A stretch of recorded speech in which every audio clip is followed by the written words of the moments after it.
Network or connection errors in the RBC app usually mean the app cannot reach RBC servers. Here's how to fix them.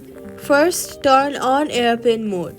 Wait for about 10 to 15 seconds, then turn it back off. Next, switch from Wi-Fi to mobile data and then reopen the app. Make sure no VPN or ad blocker is active on your phone. Then restart your phone to refresh the network settings.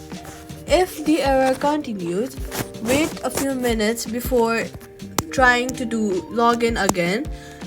RBC may be performing maintenance. Also, make sure that you're connected to a stable Wi-Fi so that your app operates smoothly.